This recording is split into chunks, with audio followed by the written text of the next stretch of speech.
बताइए कि क्या चल रहा है इस वक्त महागठबंधन में, क्योंकि एक तरफ उधर शायर बने जा रहे हैं तो एक तरफ आपकी तरफ भी सब शायर बने जा रहे हैं। मनोज झा जी अलग शायरी कर रहे हैं और इमरान प्रतापगढ़ी कह रहे हैं कि पानी भर के आंखों में लाओ, जलते शहर को बचाया जा सकता है।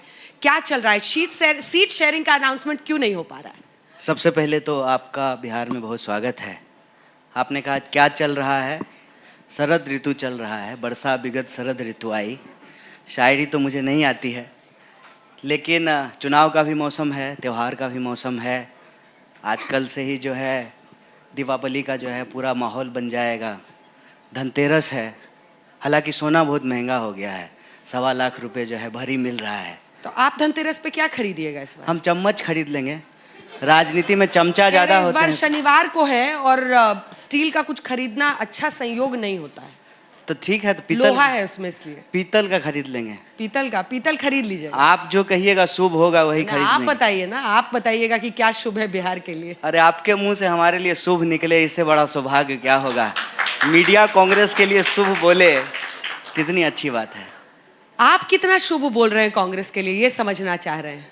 हम तो कांग्रेस के लिए नहीं, देश के लिए, आपके लिए, पूरी दुनिया के लिए शुभ बोल रहे हैं।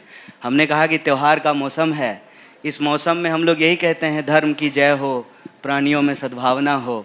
सबका जो है, सबके लिए हम लोग शुभ बोल रहे हैं। बिहार की जनता के लिए भी शुभ बोल रहे हैं। तो आपने त्योहार गिना दिया, धनतेरस गिना दिया, स्टील का चम्मच ले आए, लेकिन आपने बताया नहीं कि सीट शेयरिंग पर जो देरी हो रही है, क्योंकि अब अभी लगभग कितने बज रहे हैं? 12:30। कल शाम 5 बजे तक का टाइम है नामांकन के लिए। अच्छा, ईमानदारी से एक बात बताइए, आप चैनल में बहुत दिन से हैं, सीनियर पत्रकार हैं, सब लोगों का अलग अलग काम होता है।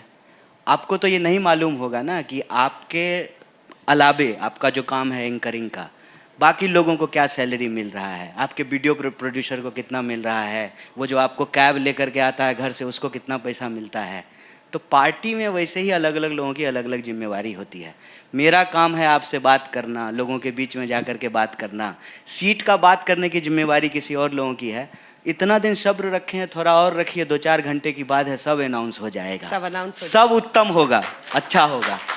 सबसे बड़ा प्लान किस पर है जसबर कन्हैया जी? आपको लगता है कि बिहार के चुनाव में इस बार महागठबंधन को जीत मिल सकती है?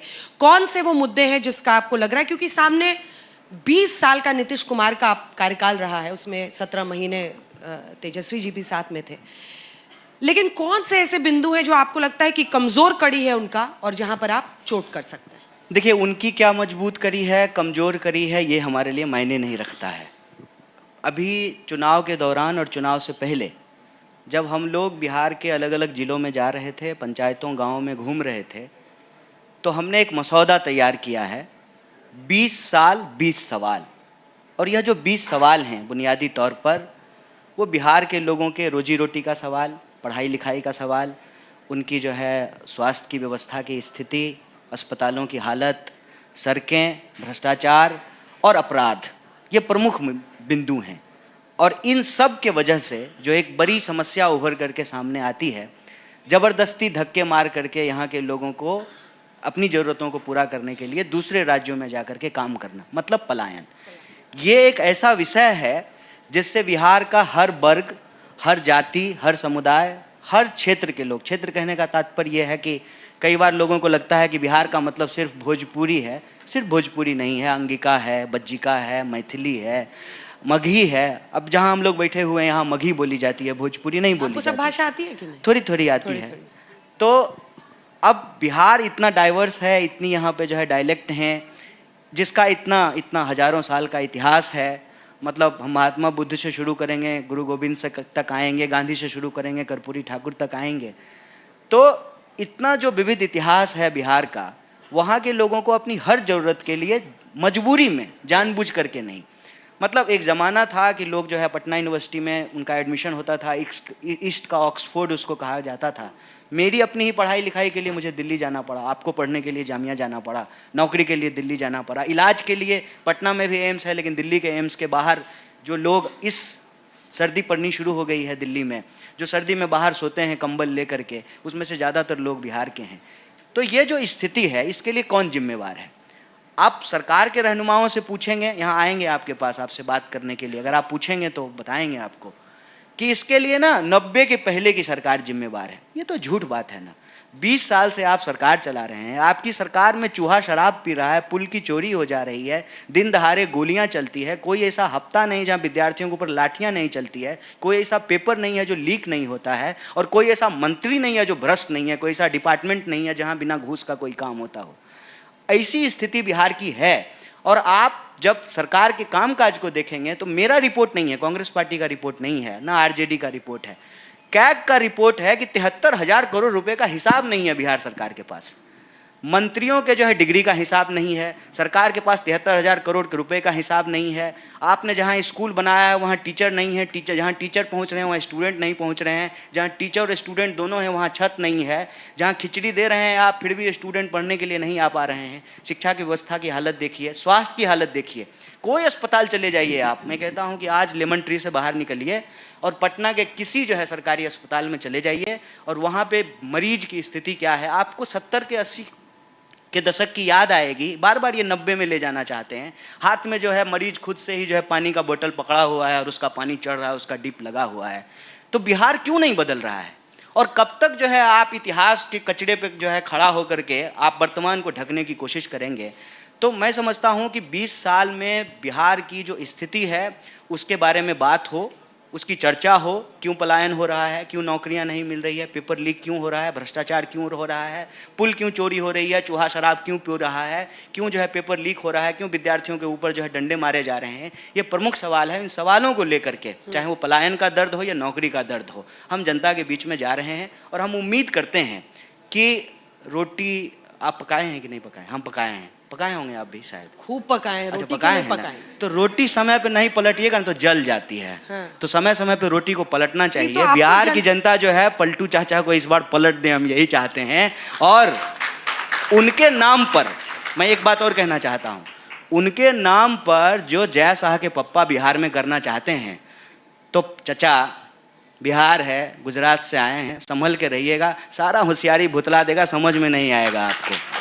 और ये बात हम आपको इसलिए कह रहे हैं कि जय शाह के बाबूजी का प्लान यह है कि बिहार में जो है ना नीतीश जी का सिंदे किया जाए, चेहरा उनका लगाया जाए, जेडीयू का वोट लिया जाए और बाद में जो है भाजपा अपना मुख्यमंत्री बनाने के प्लान में है। करके देखे, पक्का इनको हरदी चुना लगाएगा बिहार का लोग इस बार, हमको ऐसा उम्मीद है।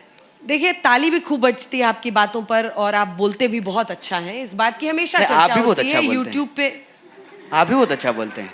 ठीक ऐसा है, हम नहीं? लोग एक दूसरे की प्रशंसा करते हैं, लेकिन आप चूंकि राजनीति में आए हैं, एनएसयूआई में आपको क्यों सीमित किया जा रहा है? मैं एक सवाल पूछ रही हूँ, पूरा सवाल सुनिएगा, मुझे पता है आप सवाल सुनिए। पहले सवाल ये है, माइक रख के पूरा सवाल सुनिए। सवाल ये है कि आप पहले वाम दल के भी टिकट पर लड़े और मुझे याद है बेगूसराय में जब आप लड़ रहे थे चुनाव में, उस समय में मैं गई थी आपको कवर करने के लिए। आपको जनता सुनती खूब है, ताली भी बजाती है, नाम आपका कन्हैया है, लेकिन वोट वाला कान्हा आप नहीं बन पा रहे हैं। वो कैसे होगा और आपको क्या लगता है? क्योंकि आप आज भी जो नब्ज छू रहे हैं वो एक सच्चाई है बिहार की, और कई लोग इस बात से बहुत आहत हैं कि भाई आज भी ये खबर बनती है कि पुल चोरी हो गया, चूहा शराब पी रहा है।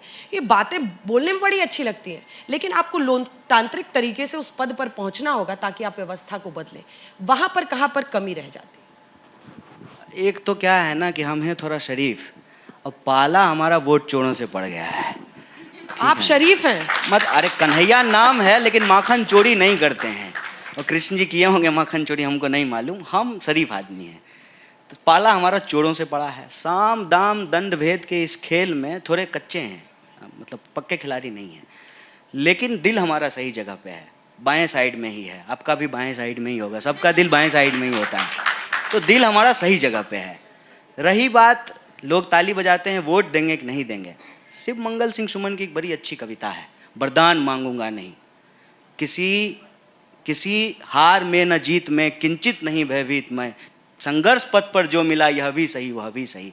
बताइए, हारने के बाद भी, 2-2 चुनाव हारने के बाद भी, देश की सबसे बड़ी एंकर अगर हमको 5 स्टार होटल में बुला करके बात कर रही हैं तो ये मेरे लिए अच्छी बात है।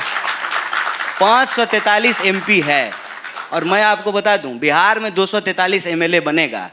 कितना लोग है जो ईमानदारी से खड़ा होकर के चौराहे पे दिन दहाड़ चोर को चोर कहे, बेईमान को बेईमान कहे। इस देश में कितने लोग बचे हैं। मीडिया भी ये काम नहीं कर पा रही है। आप जिस बात से खुश हो रहे हैं, मुझे लगता है कि वहीं पर आपका दायरा कमजोर होता है। सुनिएगा सवाल को। आप कह रहे हैं कि 5 स्टार आप लगातार मुझे कमजोर करने पे लगी हुई नहीं नहीं, हम क्यों कमजोर हम अपने आत्मविश्वास से मजबूत करना है या कमजोर करना है, जनता तय करेगी। पहले तो ये बताइए कि टिकट आपको मिल रहा है कि नहीं, चुनाव लड़ रहे हैं कि नहीं? नहीं, हम उम्मीदवार के तौर पे जो है चुनाव नहीं लड़ेंगे, क्योंकि ये पहले से तय बात है। हाँ। और हम पहली बार जो है यहाँ ये बात बोल रहे हैं। हाँ, वही मुझे कई लोग पूछ रहे थे कि चुनाव लड़ रहे हैं कि नहीं। हम बोले हम पूछेंगे स्टेज पे। हम बोले कि अब समय आ गया है। हाँ। जब छठियारी हो गया है तो बच्चा का नाम बता दिया जाए। हाँ। मैं बार बार कहता हूँ चुनाव नहीं लड़ रहे हैं। नहीं, हम चुनाव लड़ रहे हैं। हम 243 सीट पे चुनाव लड़ रहे हैं। बतौर उम्मीदवार हम चुनाव नहीं लड़ेंगे। अब समय आ गया है कि इस बात का इसी उम्र में मोक्ष मिल गया है आपको। अच्छा, एक बात बताइए, मोक्ष ही ना हुआ। एक बात बताइए, मोदी जी अपनी व्यवस्था को बदलने के लिए व्यवस्था में शामिल नहीं हुई। अच्छा, मोदी जी का नाम लेंगे तो आप हमको बोलना ही नहीं दीजिएगा। अब देखिए फिर आ गए आप। हमको एक बात पुरानी लाइन है आपकी। अच्छा, एक बात बोलिए। ये सब हरकत छोड़ दीजिए। अच्छा, एक बात बोलिए। बताइए, ये सब हरकत ठीक नहीं है। एक बात बोलने दीजिए। मोदी जी चुनावी समय में अपनी माता जी के मोक्ष के लिए पिंडदान करके गए गया जी में। हम तो यहीं पैदा हुए हैं बिहार में, हमको जीते जी मोक्ष मिल जाए, कितना उत्तम बात है, बताइए। ठीक है, वापस आते हैं जो सवाल मैं पूछ रही थी कि आपने कहा कि 5 स्टार होटल में एंकर ये वो मुझसे इंटरव्यू कर रही हैं, ये रेलेवेंट नहीं है। बीजेपी अपनी पूरी ताकत लगाती है। अब मैं आपसे एक बहुत व्यावहारिक सवाल, और कोई भी पार्टी चुनावी मैदान में उतरती है हारने के लिए तो उतरती नहीं है, वो जीतने के लिए उतरती है। ऐसे में बीजेपी जिस तरह से पूरी ताकत झोंकती है, क्या उसमें कहीं पर कमी रह जाती है कि बस इंटरव्यू हो रहा है इसी में खुश हो लिए? नहीं, एक तो देखिए, आप मतलब हम आपकी प्रशंसा जरूर कर रहे हैं, लेकिन आप अपने आप को इतना भी सौभाग्यशाली मत समझिए। आप ही ने बोला। आपका काम है इंटरव्यू लेना और हमारा काम है इंटरव्यू देना। आप ही ने बोला। आपने कहा कि लोग ताली बजा रहे हैं, तो हम कह रहे हैं लोग ताली नहीं बजा रहे तो आप बुला भी नहीं रहे होते। मामला तो टीआरपी और व्यू का ही है। अगर लोग ताली नहीं बजाएंगे तो आप हमको बुलाइएगा। कोई रिश्तेदार थोड़ी हैं आप हमारा। पॉइंट 1। पॉइंट 2, सही बात है, हम पॉलिटिकल पार्टी हैं, एनजीओ तो है नहीं। चुनाव लड़ेंगे और जीतेंगे। अच्छा, ऐसा तो नहीं है कि हम चुनाव जीते नहीं हैं, चुनाव जीतते भी हैं। अभी भी देश में कुछ राज्यों में सरकार चला रहे हैं। व्यक्तिगत तौर पे हम चुनाव नहीं जीते हैं, इसको बड़ी हम सहजता से स्वीकार करते हैं। राजनीति में चुनाव हम जीतेंगे, इसके लिए ज़रूरी ये है कि हम जिस जनता के लिए राजनीति करते हैं उस लड़ाई को हमको बुनियादी तौर पर मजबूती से लड़ना पड़ेगा। इधर और नहीं है, दोनों है, इस बात को हम स्वीकार करते हैं। राजनीति में हमको जनता के लिए संघर्ष भी करना पड़ेगा, और जनता जब हमारे साथ आएगी तो चुनाव लड़ करके जीत करके हमको सरकार बना करके उन वादों को डिलीवर भी करना पड़ेगा। तेजस्वी यादव पर कितना भरोसा है आपको? अगर वो महागठबंधन के, हालांकि राहुल जी ने उनका नाम नहीं अनाउंस किया है, लेकिन जितने भी कांग्रेस पार्टी के नेता इस मंच पर आए वो सब कह रहे हैं कि उन्हीं को सीएम बनाएंगे अगर आपकी गठबंधन जीतता है। आपको तेजस्वी यादव के नेतृत्व क्षमता, उनके एडमिनिस्ट्रेटिव जो ताकत है उस पर कितना भरोसा है कि वो पलायन को रोक देंगे? वो लगभग 3 करोड़ परिवार हैं, 2.25 करोड़, हर परिवार में एक सरकारी नौकरी दे देंगे। आपको तेजस्वी यादव में कितना विश्वास है? देखिए, हमको अव्वल तो जो है ना कलेक्टिव एफर्ट पे बिलीव है। जैसा कि हमने आपको कहा कि आप एक कंपनी चलाती हैं, आप एंकर हैं, कोई कैमरा लेकर के खड़ा है, कोई कार चलाता है, कोई खाने की व्यवस्था करता है। जैसे मीडिया में आज चैनल चलाना एक कलेक्टिव वर्क है, राजनीति में भी पॉलिटिकल पार्टी चलाना एक कलेक्टिव वर्क है। और जब आप एक अलायंस बनाते हैं तब तो वो और ज़्यादा जो है वाइडर कलेक्टिव होता है। तो इसमें सही में कोई दो राय नहीं है। जो पार्टी ज़्यादा बड़ी होगी, जिसके ज़्यादा एमएलए होंगे, स्वाभाविक रूप से जो है मुख्यमंत्री उसी पार्टी से बनेगा। इसमें कोई रॉकेट साइंस नहीं है। सवाल ये है कि सीएम कैंडिडेट बनना है कि सीएम बनना है। और रही बात, जब सीएम कैंडिडेट से सीएम बनेंगे तो कैपेबिलिटी पर, देखिए कैपेबिलिटी पे जजमेंट का असली काम जो है वो जनता का है। जनता अगर उनको बार बार एमएलए बना रही है, डिप्टी सीएम बना रही है, तो स्वाभाविक रूप उनके कैपेबिलिटी पे बिलीव कर रही है। और अभी लीडर ऑफ अपोजिशन है, तो टेक्निकली जो लीडर ऑफ अपोजिशन होता है वो फ्रंट से जो है अपोजिशन को लीड करता है। कल को अगर महागठबंधन को बहुमत आएगी तो उसको जो है सरकार चलाने का भी मौका मिलेगा। इसमें कोई वाद विवाद नहीं है, इसमें कोई वाद विवाद नहीं है। रही बात कि इसमें वाद विवाद ढूंढा क्यों जाता है, इसमें वाद विवाद इसलिए ढूंढा जाता है ना कि आजकल राजनीति को पर्सनल इंटरेस्ट और पर्सनल गेन के लिए ना पर्सनल नूरा कुश्ती का विषय बना दिया गया है। मेरे लिए राजनीति हमेशा से पर्सनल अफेयर नहीं है, ये एक कलेक्टिव एफर्ट है और मैं पॉलिटिक्स को कलेक्टिवली ही देखता हूँ। इसीलिए हमने आपको कहा कि हम एज ए कैंडिडेट नहीं चुनाव लड़ेंगे, हम लेकिन 243 सीट पे चुनाव लड़ेंगे। और ये आज नहीं, आप हमको बार बार याद दिलाते हैं, आप हम पंच से चुनाव लड़े थे 2020 में जो हम CPI में थे, और तब भी जो हम CPI के लिए भी प्रचार किए थे, कांग्रेस के लिए भी प्रचार किए थे और RJD के लिए भी प्रचार किए थे। आज भी जो है हम कांग्रेस में हैं तो हम जो है CPI के लिए भी प्रचार करेंगे, कांग्रेस के लिए भी प्रचार करेंगे, RJD के लिए भी प्रचार करेंगे। 5 साल में अगर कुछ बदला है ना तो सिर्फ यही बदला है कि पार्टी बदली है, लड़ाई नहीं बदली है और ये लड़ाई जारी रहेगी। हर पार्टी की विचारधारा अलग रहती है, तो विचारधारा बदली है क्या? ऐसा नहीं है, ऐसा नहीं है। देखिए, विचारधारा तो बदलना और भी मुश्किल काम है। मैं ये कहता हूं कि जो लोग आज डर से या लोभ से कांग्रेस की विचारधारा को मानते हैं लेकिन डर और लोभ से वो भाजपा में चले गए हैं, भले वो भाजपा में चले गए हैं, उनका विचार नहीं बदलेगा। एक बात बताइए, जैसे कि विचार का संबंध आपके कोई नाम अगर आपको ऐसा लगता हो अपॉर्चुनिस्ट कोई नेता रहा है, अब छोड़ के ही चले गए तो उनकी प्रशंसा क्यों करें? ऐसे ही आधा घंटा मिला है तो अपनी बात कर लेते हैं। खाने पीने की आदत, पहनने ओढ़ने का तरीका, बातचीत का सलीका, जीवन जीने का तरीका आपके विचार से आता है। तो आप पार्टी छोड़ करके गए हैं, अगर विचार नहीं छोड़े हैं तो वो नहीं बदलता है। जैसे हम कांग्रेस पार्टी में आ गए हैं, हम बार बार करते हैं, हम अपना विचार नहीं बदले हैं। अगर विचार बदल दिए होते ना तो फिर कांग्रेस में नहीं होते, भाजपा में होते। हम भी जो है आज मतलब फिर हमको लगता है कि अमित शाह जय जिंदाबाद कहने से क्या फ़ायदा है, अगला नेता तो जो है वैसे भी जैसा होने वाला ही है, तो जैसा जिंदाबाद कहना शुरू कर देते। तो विचार यहीं से आता है, विचार यहीं से आता है कि अगर आप एक लोकतांत्रिक व्यक्ति हैं तो आप जो है इस बात पे विश्वास करते हैं कि जनता के मत से तय होगा कि नेता कौन है, और जनता के मत से ये तय होगा कि नेता कौन है तो आप सबसे पहले जनता के प्रति उत्तरदायी होंगे, ना कि अपने पद के प्रति उत्तरदायी होंगे। पद लोलुप आप कब होते हैं? पद लोलुप तब आप होते हैं जब आप जनता को भूल जाते हैं और अपने टिकट के लिए कहीं से भी जो है ना इधर उधर जंप मारते रहते हैं। इसीलिए मेरी तो प्रशंसा होनी चाहिए ना कि मैं एक टिकट के लिए जो है इधर उधर जंप नहीं मार रहा हूँ। उल्टे आप मुझे कह रहे हैं कि टिकट मिला कि नहीं मिला। बांट रहे हैं आजकल मैडम हम टिकट। अच्छा, हाँ, ऐसे यही वजह है क्या कि अभी तक कोई नामांकन नहीं दाखिल किया है कांग्रेस पार्टी नहीं से? ऐसा नहीं है, क्या बात कर रहे हैं? कितने लोग नामांकन दाखिल कर लिए बताइए? अभी हम शाम में आपको जोड़ करके बताएंगे लोग नामांकन दाखिल कर रहे हैं स्टेज पर 1 बजने वाला है। आपके इस कार्यक्रम के चलते, चूंकि मेरा कमिटमेंट था कि हम आएंगे। क्या बात, ऐसा है नहीं कि मोदी जी की तरह एक बार कमिटमेंट कर लेते हैं तो किसी खुद की भी नहीं सुनते। नहीं, ऐसा नहीं है। पहली बार एक इंसान को कमिटमेंट किए थे, उसका पूरा नहीं किए थे। कौन सा? हाँ, एक बार, ठीक। तो वो दूसरा बात है, जैसे पर्सनल। तो ये है कि आप कमिटमेंट था यहाँ आएंगे, नहीं तो हम किसी नॉमिनेशन रैली में होते। मैंने कुछ मिस कर दिया क्या? क्या पर्सनल कमिटमेंट कह रहे थे? अरे आप भूल गए, आप छोड़िए ना। किसको कमिटमेंट किया था? कोई मामला है क्या? नहीं नहीं, जो हम लोग को जानना चाहिए। अरे ये भी लर्निंग, बच्चे पीछे से पूछ रहे ये हैं। भी जो है ना लर्निंग है लाइफ का। क्या लर्निंग? कुछ बताइए। कमिटमेंट सबको पूछ रहे हैं, क्या पर्सनल कमिटमेंट था भाई जो आप नहीं पूरा कर पाए? स्टेज पे बता रहे हैं। कौन पूछ रहे हैं? ये देखिए, या हम बोले कि कमिटमेंट को पूरा करना चाहिए। ये भी जो है ना एक लर्निंग है, और लाइफ जो है लर्निंग और अनलर्निंग का प्रोसेस होता है।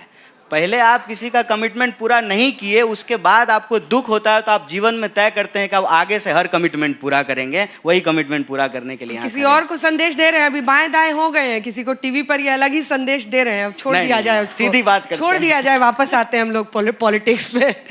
कन्हैया जी, आपने इतनी देर पूरा गठबंधन पे कैसे टीम वर्क, मीडिया में आता है, कैमरा कोई चलाता है, गाड़ी कोई चलाता है, खाना कोई पकाता है, सब बता दिया।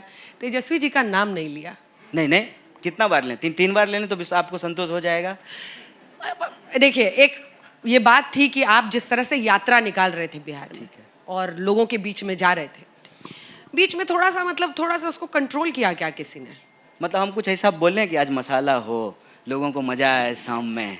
आपका उद्देश्य क्या है? डिप्लोमेटिक बात करनी है तो कीजिए, लेकिन हम ये मानते हैं कि आप ये बात खुलकर बोलिए। मैं ये बात जो है पिछले तकरीबन जो है 8-9 साल से सुन भी रहा हूँ और इसका जवाब भी दे रहा हूँ, और मैं बार बार कहता हूँ कि हमारा किसी भी व्यक्ति से कोई मुकाबला नहीं है। क्यों? क्योंकि मैं कोई व्यक्तिगत रण में नहीं हूँ। अगर मैं व्यक्तिगत रण में होता तो ये सवाल भी नहीं होता, हम कहीं सेट होते। हमारे बहुत सारे मित्र कहीं जा करके सेट हैं। तेजस्वी जी के हर परिवार को एक सरकारी नौकरी वाले वादे को आप कितना व्यावहारिक मानते हैं? लगभग 3.25 करोड़ लोग। देखिए, दो बात है इसमें। सरकारी एक तो ये है कि बहुत सारे लाखों पोस्ट जो हैं वो बिहार के खाली हैं, और उन्होंने कहा है कि हर बिहारी को नहीं, हर परिवार को, उसमें भी उस परिवार को जिस परिवार में पहले से सरकारी नौकरी नहीं है। ठीक है, तो ऐसे जो है कितने परिवार होंगे? कुछ लाख ही परिवार होंगे। तो ये नौकरियां दी जा सकती है, ये बिल्कुल असंभव कुछ लाख ही परिवार होंगे। कितना परिवार? एक सेकंड, ये अरे तरीका सही नहीं है। प्लीज वेट कीजिए, अगर सवाल हो मैं लास्ट में ले लूंगी। प्लीज वेट कीजिए। 14 करोड़ पॉपुलेशन है बिहार का। अव्वल तो जो है जनगणना हो गया होता। 3.25 करोड़ परिवार है, लगभग 3 करोड़ के हाँ, आसपास। हाँ। तो आप कह रहे हैं कि सिर्फ कुछ लाख ही बचे हैं, बाकी सब में सरकारी नौकरी है? नहीं, बाकी सब में सरकार, हम कह रहे हैं कि सरकारी नौकरी वाले परिवारों को यदि आप छोड़ दें, हाँ। तो जिन घरों में एक भी नौकरी नहीं है उन घरों में नौकरी दी जा सकती है। कैसे? ठीक है, ऐसे दी जा सकती है। एक तो आपका जितना सरकारी पद है उससे आप नौकरी दे दीजिए। दूसरा, आप किसी भी डिपार्टमेंट में आज जा करके देखिए, आप आज के डेट में देखेंगे कि कोई भी चीज बिना जो है ठेके की व्यवस्था से नहीं चल रही है। आप कार खरीदिए, कार खरीद करके रोड टैक्स दीजिए, फिर कार को लेकर के रोड पे जाइए तो उस पर टोल टैक्स देना पड़ता है। हर जगह जो है ना, ये पीपीपी मॉडल के नाम से निजीकरण किया गया है, और निजीकरण की व्यवस्था में कहीं कोई जो है हिस्सेदारी की बात नहीं होती है।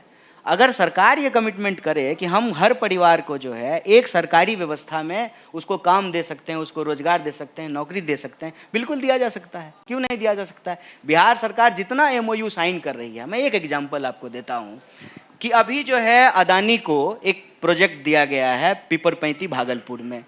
अब मान लीजिए वहाँ पे अगर प्लांट लगे तो सरकार कहे कि आप हमारी ज़मीन पे जो है लगा रहे हैं, आपको यहाँ पे बिहार के लोगों को जो है सरकारी नौकरी देनी पड़ेगी अपनी कंपनी में।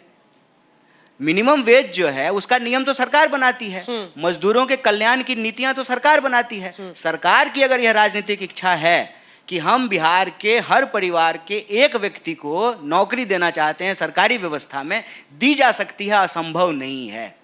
बात यह है कि इसको इतना बढ़ा चढ़ा करके इसलिए बोला जाता है ना, ताकि इसको हंसी मजाक में उड़ा दिया जाए।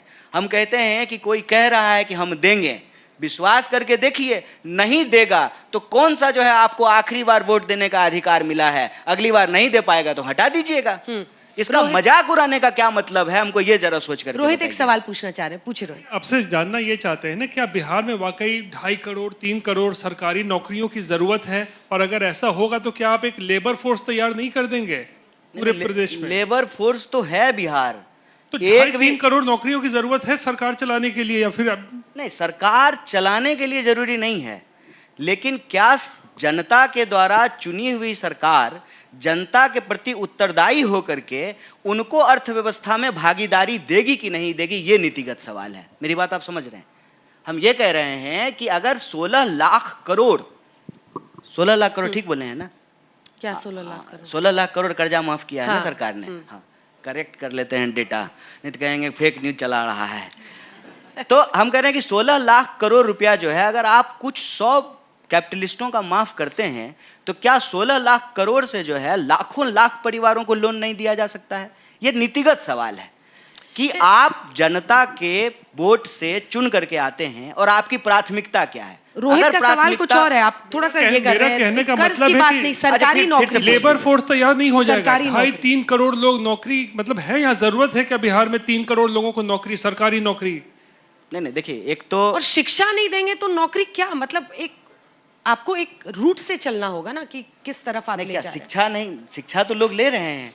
अब देखिए बच्चे भी पीछे ताली बजा रहे हैं। शिक्षा व्यवस्था को ठीक करना सबसे जरूरी है। हाँ, ठीक बात है ना? हाँ, सरकारी नौकरी कैसे, ठीक बात क्या है। सबकी क्षमता है, किस हिसाब से एकदम ठीक बात है। देखिए, एक तो ये बड़ा जो है जटिल नीतिगत सवाल है। अगर आप मुझे थोड़ा समय देंगे तो हम बारी बारी से इस पर चर्चा करेंगे। एक तो रोहित जी ने जो कहा है, मैं कहता हूं कि किसी भी राजनीतिक दल के लिए जो लोकतंत्र में भरोसा करती है, जनता के वोट से चुन करके आती है, उसकी प्राथमिकता में जनता होना चाहिए, उद्देश्य। एक बात। दो बात कि लेबर फोर्स 3.5 करोड़ लोग चाहिए सरकार चलाने के लिए नहीं चाहिए, लेकिन अर्थव्यवस्था चलाने के लिए तो चाहिए ना। हम कहते हैं बिहार के 14 करोड़ लोग हैं, बिहार में बहुत बेरोजगारी है, लेकिन आप मुझे बताइए कि क्या बिहार के लोग बेरोजगार रहना एफोर्ड कर सकते हैं क्या? गरीब लोग बेरोजगार रहना एफोर्ड कर सकता है क्या? तो उसकी क्षमता जो भी हो, उसकी क्षमता से निम्नतम उसको कोई ना कोई काम करके अपना पेट भरना पड़ेगा। और बिहार पहले से लेबर फोर्स है। लेबर फोर्स नहीं होता, लेबर मार्केट नहीं होता, तो आप मुझे बताइए कौन सा ऐसा राज्य है जहां से श्रमजीवी नाम का जो है ट्रेन चलती हो? तो बिहार को तो लेबर मार्केट बना करके रखा गया है ना। तीसरा जो आपने कहा योग्यता का सवाल, सही बात है कि योग्यता जो है, नहीं पानी है कोई बात नहीं, अरे पी लेंगे, वो भी पिला रही हैं पानी तो जो है तीसरा ये है कि योग्यता का आपने बात किया, एकदम ठीक बात है। एजुकेशन दीजिए, अच्छा एजुकेशन दीजिए, स्किल्ड लेबर हो लोगों के पास, अच्छे प्रोफेशनल तैयार हों। लेकिन मैं ये कह रहा हूँ कि जो अच्छे प्रोफेशनल हैं क्या उनको नौकरी मिल रही है? अगर ऐसा होता तो जो लोग ग्रेजुएट हैं, हर साल जो है बीपीएससी का एग्जाम देते हैं, वहाँ क्यों पेपर लीक हो रहा है? क्यों जो है उनके ऊपर लाठियाँ चलाई जा रही है? तो आप ये कह रहे हैं कि पहले लोगों को पढ़ाइए। हम कहते हैं कि जितना लोग पढ़ रहे हैं पहले उनको रोजगार दीजिए, और पढ़ाने से कौन मना कर रहा है? पढ़ाइए, एजुकेशन को और बेहतर कीजिए। असल सवाल जनता का, बिहार के लोगों का, बिहार की अर्थव्यवस्था में हिस्सेदारी का है। आप इसको सरकारी नौकरी कहिए कि नौकरी कहिए कि रोजगार कहिए, मुद्दा यह है कि बिहार की व्यवस्था में, बिहार की अर्थव्यवस्था में, बिहार के संसाधनों पर पहला हक बिहार के 3.5 करोड़ परिवारों का होगा कि नहीं होगा, ये सवाल है। रोहित हो गया, जवाब मिल गया? नहीं मिला। सवाल ये भी था, कलेक्टिव एफर्ट की बात कर रहे हैं कि हमारे महागठबंधन में हम कोशिश किए जवाब देने नहीं नहीं ठीक है। नहीं, कन्हैया कह रहे थे ना कलेक्टिव एफर्ट हमारे गठबंधन में कोई एक इंडिविजुअल को लेके नहीं चल रहा है, लेकिन कलेक्टिवली कहीं दिखना भी तो चाहिए। तेजस्वी और आप तो कभी दिखते ही नहीं है साथ में, ना कोई जॉइंट रैली होती है, ना कहीं अभी तो पूरी यात्रा कर लिए हम लोग जो है। आप तो कहीं दिखते नहीं थे, आप तो अलग अलग घूमते रहते थे। वो राहुल गांधी के साथ अपना जीप में रहते थे आप। अच्छा, हम अब की जो है ना बोलेंगे कि कोई सेल्फी खींच करके डालिए, आप बार बार जो है सवाल सेल्फी मत खींचिए, साथ में रैली कीजिए, एक साथ हाथ उठाइए, थोड़ा लगना चाहिए ना कि दोनों युवा नेता बिहार के एक साथ हैं। अच्छा, आप मुझे शो ऑफ के खेल में फंसाना चाहते हैं सर? किसके खेल में? शो ऑफ के खेल में। शो ऑफ कह रहे हैं। खेल में ये वाला सवाल पूछते ही देखिए वो डिफ्लेक्ट करेंगे, इसलिए इस पर ज्यादा अटकने की जरूरत नहीं है। लेकिन आप यहाँ पर टकरा रहे हैं जेडीयू बीजेपी के एक ऐसे गठबंधन से जिसमें इस बार चिराग पासवान भी है। और आपके लिए एक बड़ी लड़ाई इसलिए भी है क्योंकि भाई देखिए, एनडीए जब भी ये दोनों साथ आते हैं उनकी परफॉर्मेंस अच्छी रहती है, और चिराग ने जो पिछली बार 5-6% वोट लिया था वो भी साथ में है, और स्ट्राइक रेट उनका 100% है लोकसभा का। उपेंद्र कुशवाहा, जीतन राम मांझी शायर बने, खूब एक से एक उन्होंने कविताएं पढ़ी, लेकिन अब सब ऑल इज वेल करने लगे हैं। पहले ऑल इज नॉट वेल भी आया था एक फेज। लेकिन आपके लिए इस मुकाबले की तैयारी में क्या कमी पड़ रही है? देखिए अंजना जी, ईमानदारी से बोल रहे हैं हम, एकदम कहिएगा तो माय क्रिया खा के बोलेंगे, ठीक है ना? क्या क्रिया? माई क्रिया बिहार का लोग समझ गया। हम भी समझ रहे हैं माई क्रिया। बोलिए। हम ये कह रहे हैं कि हम ना आपके शो में आते जरूर हैं, लेकिन आपका प्रोग्राम नहीं देखते हैं, क्योंकि आपका प्रोग्राम अगर हम देख लें लगातार 2 दिन तो हमको प्रचार करने का मन ही नहीं करेगा। लगेगा कि अंजना जी तो जिता ही दिए, तो हम जा करके करेंगे क्या? लेकिन हम आपको एक बात बताते हैं, आपके साथ एक समस्या है कन्हैया जी। क्या? कि आपको ये लगता है ना कि आप दूसरे की लकीर मिटा के लंबी कर सकते हैं अपनी लकीर। ऐसा है क्या? उसके लिए आपको अपनी लकीर लंबी करनी होगी। करेंगे, मैं आपको कह रही हूँ करेंगे। अब मुझे जवाब दूसरे की लकीर मिटा के अगर कोई लंबा हो जाता ना, अच्छा सुनिए ना, बौना रह जाता है। अरे अब हमको जवाब बौना रह जाता है, इस बात को भूलिएगा मत। अरे हम पहले से जो है हमारा हाइट 5 फुट 5 इंच है, 6 इंच है, हम ज्यादा लंबे नहीं है। विषय पे आते हैं। देखिए, राजनीति को ना जब इस तरीके से ना गणित बनाया जाता है, तो मैं ह्यूमैनिटीज का स्टूडेंट रहा हूँ, तो मेरे मन में एक सीधा सवाल आता है कि अगर पॉलिटिक्स मैथमेटिक्स है, पूरी दुनिया में पॉलिटिक्स को जो है ना मैथमेटिक्स के डिपार्टमेंट में पढ़ाना चाहिए, पॉलिटिक्स अलग से एक डिपार्टमेंट क्यों बनाया है? फिर मैं देखता हूँ कि आजकल कुछ ज़्यादा काबिल लोग हैं जो क्वांटम वांटम पढ़ लिए हैं, तो वो ना पॉलिटिक्स को केमिस्ट्री बना देते हैं। तो फिर मेरे मन में आता है कि पॉलिटिक्स अगर केमिस्ट्री है तो जो है फिर केमिस्ट्री के डिपार्टमेंट में पढ़ाना चाहिए, पॉलिटिक्स में क्यों पढ़ाया जाता है? पॉलिटिक्स में 2 जोड़ 2 4 नहीं होता है। और ये बात मैं आपको इसलिए कह रहा हूँ कि आप आंकड़ों को ईमानदारी से सामने रख करके देखिए। अगर आंकड़े सारे सच बता दें राजनीति के, तब तो फिर राजनीतिज्ञों की जरूरत ही नहीं है। मैं नाम नहीं ले रहा हूं, मेरे साथ ही अभी एक व्यक्ति बगल में आया है, एक पार्टी का सिंबल उसके हाथ में था और रो रो करके बेचारा कह रहा था कि भैया मन कर रहा है सुसाइड कर ले। आप जो ये कैलकुलेशन हमको गिना रहे हैं ना, जब हम उसको याद करते हैं और देखते हैं तो हमको लगता है कि इसको तो सिंबल मिला है, इसको तो मीडिया गिन रही होगी कि एक सीट जो है ये तो जीत गया, और वो आदमी रो रहा है और वो कह रहा है कि भैया कम से कम 5 को सीट इनका खराब करेंगे, काहे कि हमारा 5 करोड़ रुपया ले लिया है। चलिए ठीक है, हम क्या कह रहे हैं आपको, देखिए समस्या हर पार्टी में होती है, हर अलायंस में होता है, इसका ये मतलब नहीं है कि एनडीए में समस्या नहीं है।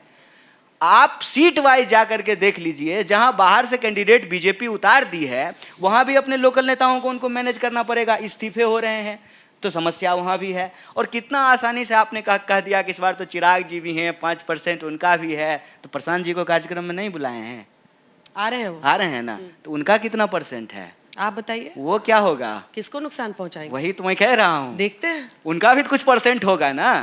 राजनीति हर साल बदल जाती है, बाढ़ बिहार में हर साल आती है, पानी हर बार अलग होता है, मिट्टी नया होता है, फसल नहीं लगती है। राजनीति को इतना जो है ना समानांतर तरीके से लोगों को नहीं दिखना चाहिए, जितना ऊपर से दिखता है उतनी गहरी होती है। इंतजार कीजिए 14 तारीख का, जब तक परिणाम नहीं आ जाएगा तब तक किसी को हराइए नहीं, किसी को जिताइए नहीं। हम 14 नवंबर को आपसे फिर उम्मीद करते हैं इंटरव्यू मिलेगा। कन्हैया कुमार जी, आप पंचायत आज तक पर आए, बहुत बहुत धन्यवाद आपका। बहुत धन्यवाद। और मैंने कोई ऐसी बात कही हो तो माफ कीजिएगा। नहीं, कोई बात नहीं, मैं थोड़ा जो है कोशिश कर रहा हूँ, नहीं उदंड नहीं हूँ, विनम्र होने की कोशिश कर रहा हूँ। सकारात्मक बोलिए, जो है आप निगेटिव बात क्यों कहते हैं। बहुत धन्यवाद।